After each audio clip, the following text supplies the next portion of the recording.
Retour en France avec la politique et un coup de colère assez rare dans ce milieu au code bien établi. Après le vote mouvementé de la loi OGM, la secrétaire d'État à l'écologie Nathalie Kosciusko-Morizet a dénoncé publiquement la lâcheté de son ministre de tutelle Jean-Louis Borloo et du président du groupe UMP à l'Assemblée Jean-François Copé. Elle s'est finalement excusée. Thierry Curtet, Sylvain Doba. Une place vide au premier rang, la ministre soutenant le texte absente, un résultat serré. Ce sont des députés UMP perturbés qui ont finalement voté la loi OGM. La majorité se divise. Nathalie Kosciusko-Morizet d'un côté, les députés UMP de l'autre se reprochent mutuellement une mauvaise gestion du dossier.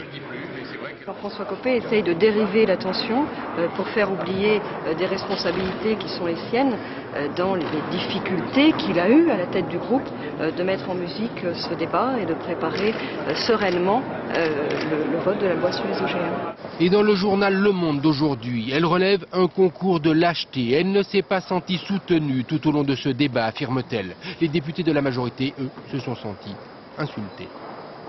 Je n'imaginais pas recueillir en échange de telles injures. Voilà. Donc tout ça m'a fait beaucoup de peine à titre personnel et je crois fait beaucoup de peine à l'ensemble de notre groupe. Pour l'opposition, l'incident est révélateur des tensions qui traversent la majorité.